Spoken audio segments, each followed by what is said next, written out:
I'm Dennis Wirth of the Comedy Kitchen, and we are here at Scoreboard's Bar and Grill in Leominster, Massachusetts, live.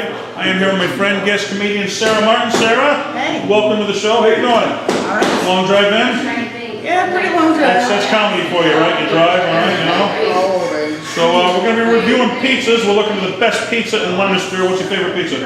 My favorite kind of pizza? Favorite pizza? Like a brand or like a... No, like when you order. What do you get on your pizza? Buffalo chicken pizza. Buffalo chicken is a good pizza, yeah. All right, good hook. Then you get the blue ranch, right? You heat it up, you cool it off.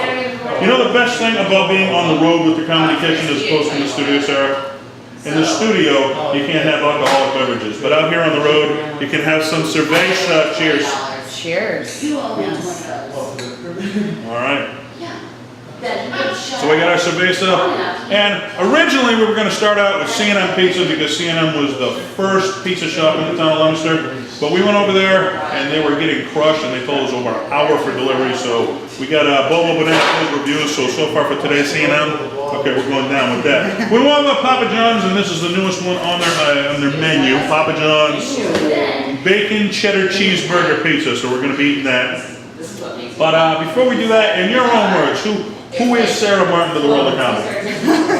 You're on a spot. Yeah, no, a woman, but certainly not a lady. That is, Okay, so you can hold your own with the guy comics, right? You're not afraid.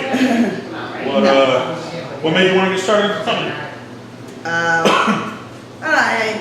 I always enjoyed comedy. I always wanted to watch every comedy special. I never really thought it could be like a thing. But my friend Jessica Lee, who's like the other half of the Basic Bees of Beantown, her ex really wanted to do comedy, and we've been friends forever. And I, was hanging out at a bar one day, saw like a open mic sign up, and I was like, why not? Yeah, let's give it a shot. And I don't know, it's some reason just sick enough in my head that I enjoyed it. Stuck with you. Don't be a fear of doing it. It's the toughest thing, Finally, you're lucky you saw it. I never know how to get started. I'm like, you don't put in a job application to do comedy. I'm like, what do? I got a pamphlet in the mail for a comedy class. I said, well, that's how I get started. But you never know. All right, let's grab a slice of pizza here because I like comedy and I like to eat. So. Yeah. All right. Well, I'm going to tell you, I've been in Asian food for 20 years now, but before that, I did 10 years in pizza, so I certainly know my pizza. All right. You want to know the... It sounds like a prison sentence. I did 10 years. Yeah, I did 10 years, man, but the secret to a good pizza is if you got some bubbles on it, and I see a couple of bubbles on the edges here, that means that your dough has been proofed, okay? If you don't proof your dough, if you use a fresh and cold, it's going to taste sour, okay? If you see the bubbles, that means it's been proofed. If you look at the bottom, if there's char on the bottom, which there is some char on the bottom of this pizza, that's good, okay? But you know how to make a good pizza maker?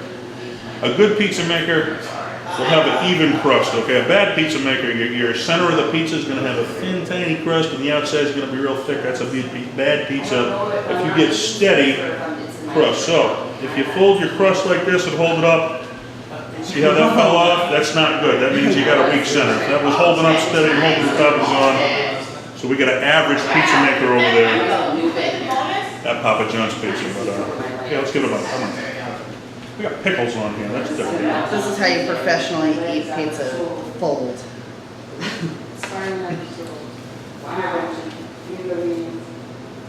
Not bad. So when you were growing up, who were some of the comics who inspired you? Who were you watching and say, I want to be like that comic? I love Wander Sykes. Always cracks me up. Smart mouth, yeah. Yeah. It's been a go of it. Always cracks me up. I really loved that original. It's not my style at all, but the original, and I hate to say it, Bill Cosby himself. Yeah, we were talking about him earlier. If you separate his work from the person, I mean, the work you can't argue, man. We all grew up laughing at his comedy. I mean, you could separate the person. But. Yeah. I always loved watching every special that would come out. Oh, yeah. What, Fat Albert, the Cosby Show, we all grew up on those, yeah.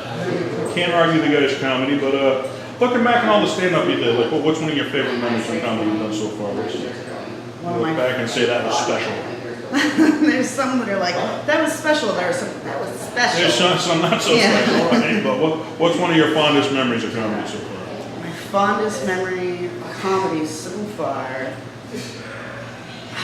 It's always a trip. Like you never know what you're going to be doing. Like one day you'll be doing a show in like a nice club or something, and the next day you'll be doing like a bar show, which I love. You can say whatever you want in a bar show, where the bigger shows you got to keep it somewhat clean, right? Sometimes. I love interacting with people. I don't know. Who's like one of the bigger names you're working so far that you really enjoy working with? Well, I ended up on a show with Bill Burr, which was mind-blowing because literally the week before I had gone to see him at the Hampton Casino. Like I paid to see him, and then all of a sudden I'm on stage. I see him at the corner of my eye. It's like he's about to come on stage. It's a special moment. Yeah. I did that with Steve Sweeney. I started in a local bar trying to make my friends laugh. I was like, I'm standing next to Steve Sweeney. It was a cool moment for sure. But so I know sometimes, like we said, you hit the big shows and it's a fun time. You're working with stars. Sometimes you hit the bars, you hit the drunks, you hit the hecklers. Is there any crazy story that happened to you in comedy you could tell us? I did this show at some biker bar, and my friend. It's a rough crowd. Well, it's usually pretty fun, but my friend Rick decided to just say, because he didn't understand. He goes, "What is that teardrop tattoo? Like, you crying, you pussy?" Making funny. And I was like, "Oh my god, we're gonna die."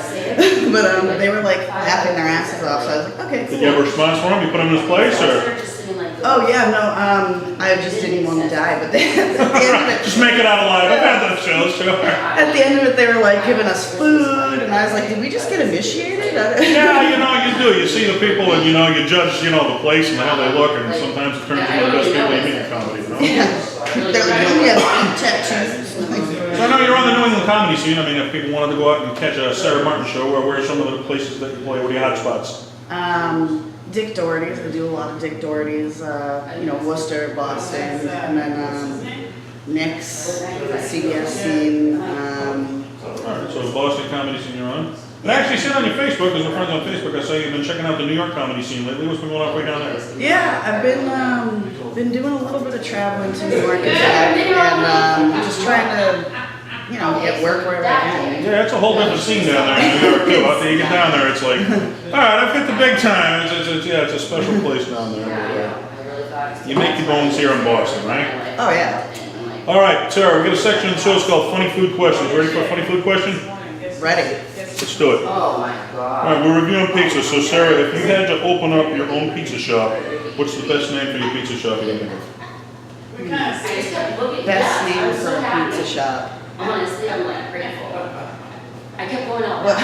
Is there words we can't say? I can bleep things out. You can say whatever you want, whether it makes Sarah or I not. was But thinking go my for it. fucking pizza shop. Your fucking pizza shop. Yeah. All right. Well, here's a funny food question for you. This is what they came up for. If you want to take a look here, this guy came up with Dick's Pizza. I assume his name is Dick's, and it says, "You haven't eaten pizza until you've eaten Dick's." Well, every comedian could eat a Dick's pizza then. And then to advertise it, he says, "Go to my website and you can get some free Dick's." Okay, so you haven't eaten pizza till you've tried Dick's, and you can get free Dick's at his website at Dick's Pizzeria. So that's pretty creative, I thought, right? I mean, why not? But all right. So we talked about one of the likes and the major comics that made you want to start. And then on the local scene, what are some of your favorite comics on the local scene to work with? Well, John Parada, definitely. I love John, one of the guys. Yeah. And I love working with Dick Doherty too. He's Tricky Dicky. the He don't like me, but that's another story. But Colleen Galvin, she's so funny. Yeah.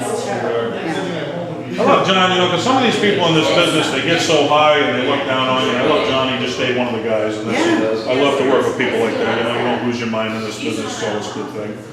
But, so I mean, what are your goals for the future? I mean, when you're an old lady, you look back at your comedy career, what do you want to say? I did this, I did, what are your special spots you hope to do in comedy? I honestly, I never pictured myself making it to 30, so. Okay, so it's bread and butter after this, man. Everything. Yeah.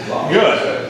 don't know. There's one thing you wanted to do. Is there any big names you want to work with, or is there any big clubs you wanted to play, or what do you want to be remembered for now? I want to look back and know that I had a blast. You had a good time, yeah. Yeah. Every show is different, you know. That's half the fun of it, you know. really is. If it was the same night after night, you wouldn't have fun. But every crowd's different. It's, what can I do to get this crowd going? What can I do? Some nights they laugh at your material, and a couple nights later, the same material, you're really going to work to make them laugh. It's because it's a different crowd. You know? All right. I got a new section of the show because we're on the road. I was trying to come up with some new sections. You ready for this one? Ready? All right. We are going to play food charades, okay? Food charade. Food charades. So I am going to set my timer here, and we're going to go for 5 minutes. I'm going to explain the food without saying it, and you got to try to guess that food. You ready? Ready. All right. This is noodles. You put it in a pan. You put noodles and sauce and cheese. Noodles and sauce and cheese. Lasagna. Lasagna. We're 1 for 1. Can you not talk in charades? All right. Well, I can't say this is food charades. Totally different. Yeah. You can get this at a ballpark. It's a piece of beef on a patty. They got some melted stuff on top of it. Hamburger. All right, big cheeseburger, melted stuff on top. Keep that one away. All right, this is in the same concept. It's noodles and it's in a pan. It's got that same stuff on it. It's not ramen. Kids love it. Mac and cheese. Mac and cheese. There we go. Yeah. Mac and cheese and hot dogs. All right, this comes, it's pasta, and you have a patty of your on top, and you put tomato sauce with it, and then you put cheese on top of it. So we got pasta, chicken parmesan, absolutely. All right, this comes, it's a creamy thing, and you put things from the ocean inside of it that come in a shell, and it's a really creamy type thing, things in the ocean. Clam chowder. Clam chowder, you're good at this game, man, all right. If you go out and drink some cerveza, you get these, you dip them, they come with chopped up potatoes fried with some salsa, with some cheese. You dip them in sour cream. Nachos, good for a party. Oh, geez, here we go. This was our cameraman, Rich's. If you go to a Chinese restaurant, it's a raw fish. It's a specialty, sushi. There we go. All right. This comes out of the ocean too. It's a certain kind of fish. It's a red meat. You want to cook it good, but not too good. It's the healthiest food you can eat. Actually, wasn't at that Well, point. not healthy food. Kale's not in the ocean. No. One of the healthiest things you can eat. Salmon. Salmon, red fish. That's the one. All right. All right. This is a potato. It's cut up. It's served with ketchup. You can get it with a hamburger and, well, who made the fries? Where did the fries come from? Who invented the fries? What country? Us. We didn't invent French fries. Where do they come from? French fries. French, that's right. French. All It's an right. American thing. Well, they want to call them freedom fries at one point. All right. These are a vegetable. You chop them up and you put them in batter. They look like a big O. Onion rings. Onion rings. See that? You'll give it away. All right. This comes with noodles and a broth, and it's got inside of it too.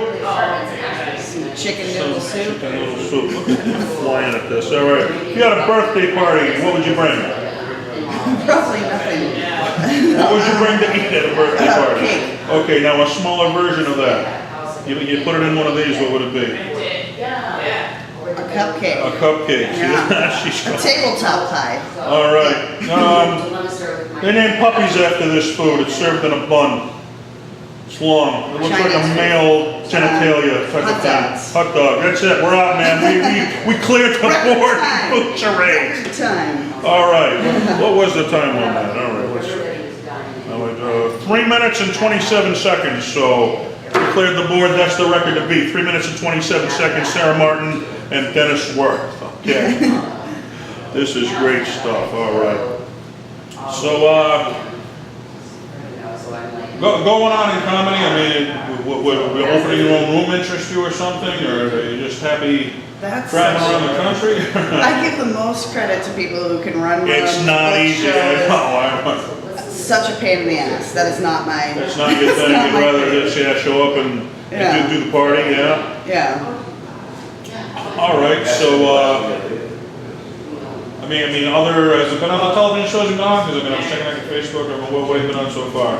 So the Steve Katzo show. Katzo show, right? And then just like a couple other like local things. There's like the sit down stand up show. Yeah. And I think I got featured on some public access thing, and then I'm pretty sure they had to edit every other. Everything out, yeah. Yeah. You can say what you want, but it's more late night. If you want to know when people are watching, you gotta say something. Yeah. What are you gonna do, right?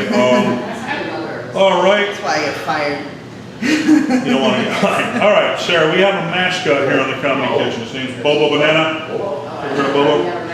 Bobo Banana. Bobo Banana. He's our banana on the streets, okay? So we're reviewing the pizza. Bobo's out reviewing the thing. You want to check out where Bobo's at? Yeah. Of course you want to check out. A banana on the street. He's our mascot. He's our banana on the street. Absolutely. All right, let's check out where Bobo's at here. All right, I'm down here at Papa John's on Park Street in Leominster, Massachusetts. I am here with Bobo Banana. He's hanging out at Papa John's. What's your review of Papa John's, Bobo? Thumbs up. We got a good review of Papa John's. All right, so Bobo gave it a good review over there, but so I mean, we got on here. We got what? Hamburger. We got pickles, which is different. I've never heard of a pickle in a lot. We got some onions, we got cheddar cheese, we got some mozzarella cheese. So pretty much, you know, a little bit of bacon there, pretty much what you'd expect on a cheeseburger pizza. So, gonna give one more bite? Yeah. And then I'll give a review. How's that? Wow, it's 4 times she's had it. Another $40? What's your review? Thumbs up like Bobo or thumbs down? You got it in the middle? I go there too. It's a little bit greasy, I ain't gonna lie, but I mean, you get that from the cheese. It is a fresh product. So I'll go. We've never had a middle review, so we're going to go with the middle review today. All right. Yeah, it tastes like a 16-year-old made it. Yeah, well, like I said, if you get the even crust, it's a good thing. But you can't go wrong with bacon or whatever this gangbang of a pizza is. All right, well, at least we got it here, and it was about 30 minutes. It was better than CNM's doing, which is over an hour, maybe, if we get our pizza out there. All right, what's the main rule in comedy, Sarah? If you do a set, what's the main rule? The main rule? The main rule. Like the golden The rule? golden rule of comedy. Don't be a dick.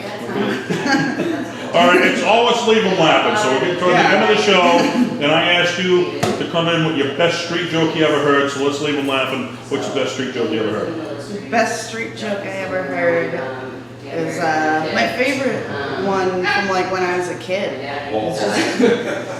So there's two potatoes on the street, and like, how do you tell which potato is the prostitute? I haven't heard this one. All right, how? The one with the tag that says Idaho.